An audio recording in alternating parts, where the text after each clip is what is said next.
Eto ka na naman, kumakatok sa'king pintuan. Muling naghahanap ng makakausap.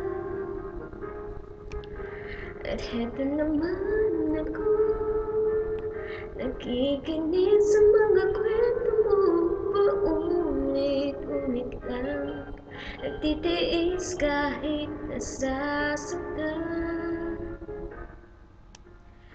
Ewan kung bakit ba hindi ka pa nagdadala.